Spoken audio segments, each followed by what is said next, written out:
नमस्कार विद्यार्थी मित्रांनो, स्वागत आहे तुमचं यूट्यूब चॅनलला। तर मित्रांनो, आजचा हा व्हिडिओ फार महत्त्वाचा आहे, कारण आज मी तुमच्यासाठी काल झालेला जिल्हा न्यायालय भरती पेपर हे आपण पाहणार आहोत। आणि हा व्हिडिओ तुम्ही सुरूपासून शेवटपर्यंत पूर्ण पहा। चॅनलला नवीन असाल तर चॅनलला लगेच सबस्क्राईब करून घ्या।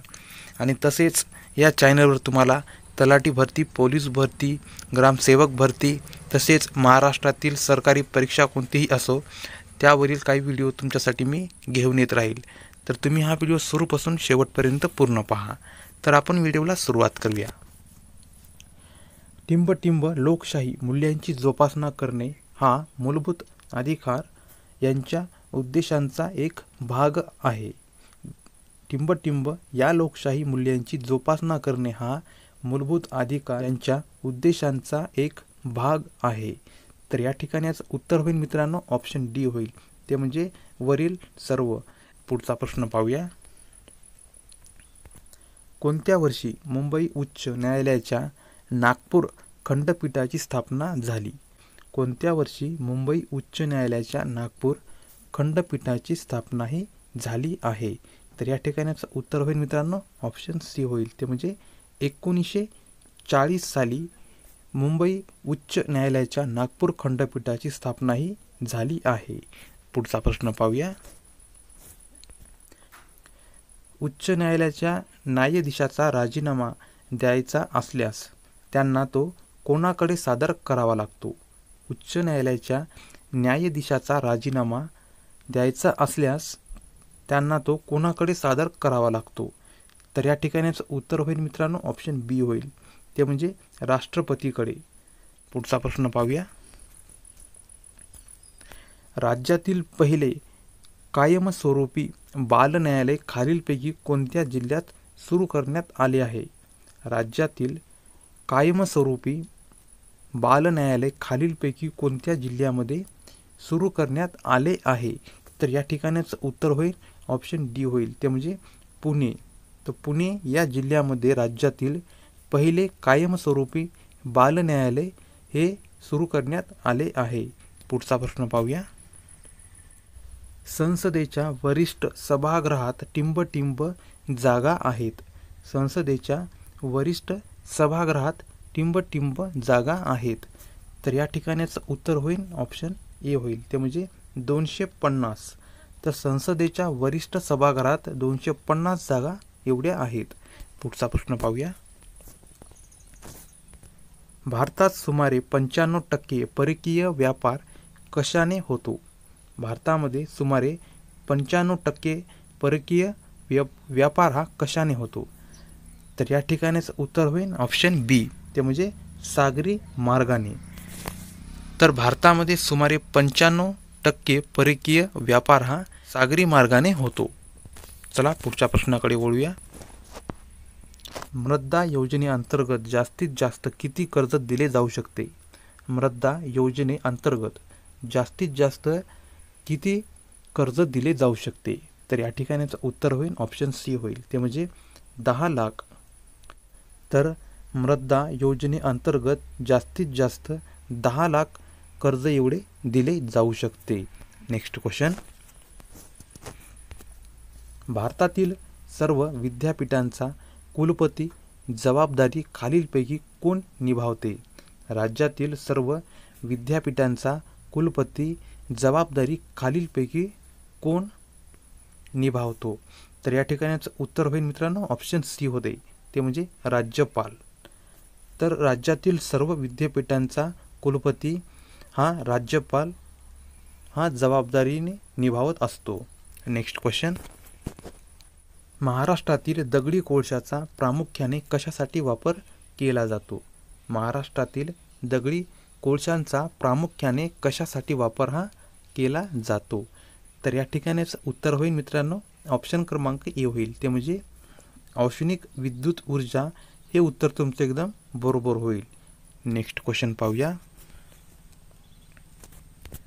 ग्रामपंचायतीचे दैनंदिन कामकाजासाठी कोण जबाबदार असतो?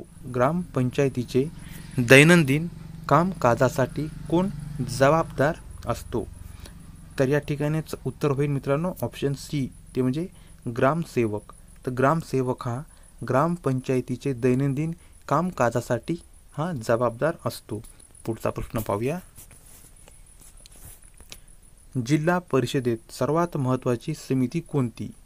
जिल्हा परिषदेत सर्वात महत्त्वाची समिती ही कोणती असते? तर या ठिकाणाचं उत्तर होईल मित्रांनो ऑप्शन क्रमांक सी, ते म्हणजे स्थायी समिती. तर स्थायी समिती ही जिल्हा परिषदेमध्ये सर्वात महत्त्वाची समिती ही असते. पुढचा प्रश्न पाहूया. भारतातील ग्रामीण स्थानिक शासन संस्थेला काय म्हणतात? भारतातील ग्रामीण स्थानिक शासन संस्थेला काय म्हणतात? तर याचं उत्तर होईल मित्रांनो ऑप्शन बी होईल, ते म्हणजे ग्रामपंचायत असे भारतातील ग्रामस्थानिक शासन संस्थेला असे म्हणतात. पुढचा प्रश्न पाहूया. टिंबटिंब हा दिवस संयुक्त राष्ट्र दिवस म्हणून साजरा केला जातो. टिंबटिंब हा दिवस संयुक्त राष्ट्र दिवस म्हणून साजरा केला जातो. तर याचं उत्तर होईल मित्रांनो ऑप्शन डी, ते म्हणजे 24 ऑक्टोबर हा दिवस संयुक्त राष्ट्र दिवस म्हणून साजरा हा केला जातो. पुढचा प्रश्न पाहूया. खालीलपैकी कोणते शहर कृष्णा पंचगंगा नद्यांच्या संगमावर आहे? खालीलपैकी कोणते शहर कृष्णा पंचगंगा नद्यांच्या संगमावर आहे?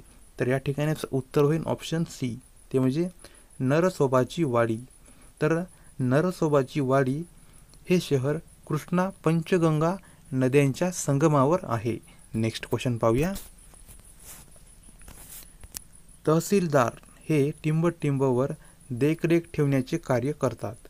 तहसीलदार हे टिंबटिंबवर देखरेख ठेवण्याचे कार्य करतात. तर या ठिकाणाचं उत्तर होते ऑप्शन बी, ते म्हणजे तलाठी. तर तहसीलदार हे तलाठीवर देखरेख ठेवण्याचे कार्य करतात. पुढचा प्रश्न पाहूया. नर्मदा नदी खालीलपैकी कोणत्या राज्यात सर्वात जास्त वाहते? नर्मदा नदी खालीलपैकी कोणत्या राज्यात सर्वात जास्त वाहते? तर या ठिकाणाचं उत्तर जे होईल मित्रांनो ऑप्शन डी, ते म्हणजे मध्य प्रदेश. तर नर्मदा नदी ही मध्य प्रदेश या राज्यामध्ये सर्वात जास्त वाहते. पुढचा प्रश्न पाहूया. कॉर्पोरेशन टॅक्स हा कोणाच्या उत्पादनाचे स्रोत आहे? कॉर्पोरेशन टॅक्स हा कोणाच्या उत्पादनाचे स्रोत आहे? तर या ठिकाणीच उत्तर होईल मित्रांनो ऑप्शन बी, ते म्हणजे केंद्र सरकार. तर कॉर्पोरेशन टॅक्स हा केंद्र सरकारचा उत्पादनाचा स्रोत आहे. पुढचा प्रश्न पाहूया. सायमन कमिशन समोर टिंबटिंब यांनी आपला अभिप्राय व्यक्त केला होता. सायमन कमिशन समोर टिंबटिंब यांनी आपला अभिप्राय व्यक्त हा केला होता. तर या ठिकाणीचं उत्तर होईल ऑप्शन बी, ते म्हणजे डॉक्टर बाबासाहेब आंबेडकर यांनी सायमन कमिशन समोर आपला अभिप्राय हा व्यक्त केला होता. पुढचा प्रश्न पाहूया. सुभाषचंद्र बोस यांनी फॉरवर्ड ब्लॉकची स्थापना कधी केली? सुभाषचंद्र बोस यांनी फॉरवर्ड ब्लॉकची स्थापना ही कधी केली आहे?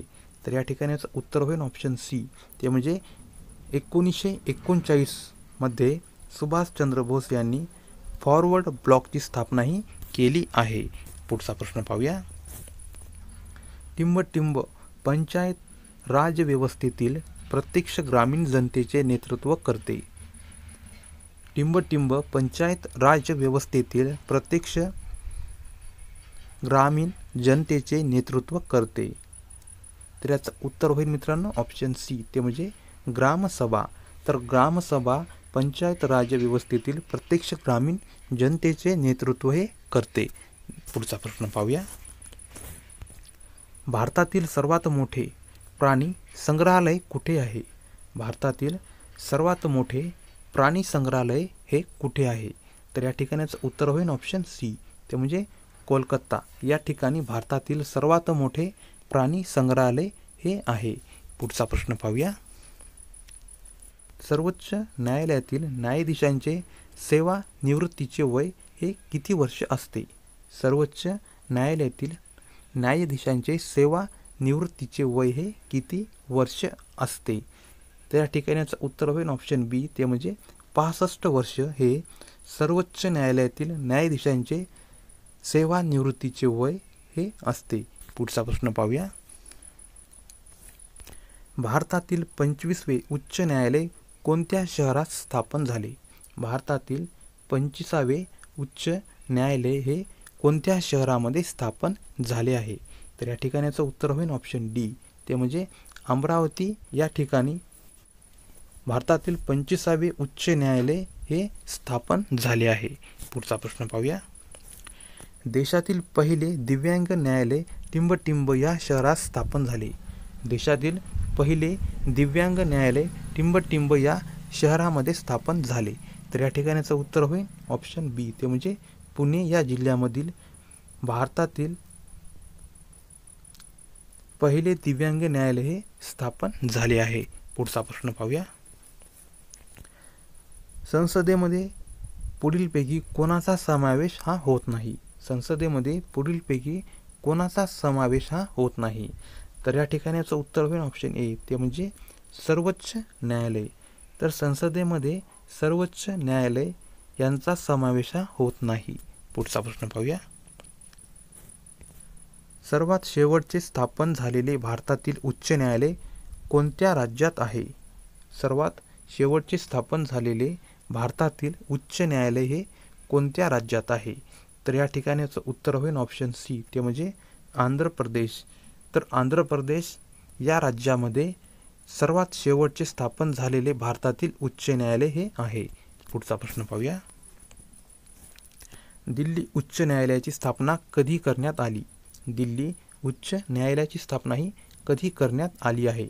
तर या ठिकाणाचं उत्तर होईल ऑप्शन ए, ते म्हणजे 1966 मध्ये दिल्ली उच्च न्यायालयाची स्थापना ही करण्यात आली आहे.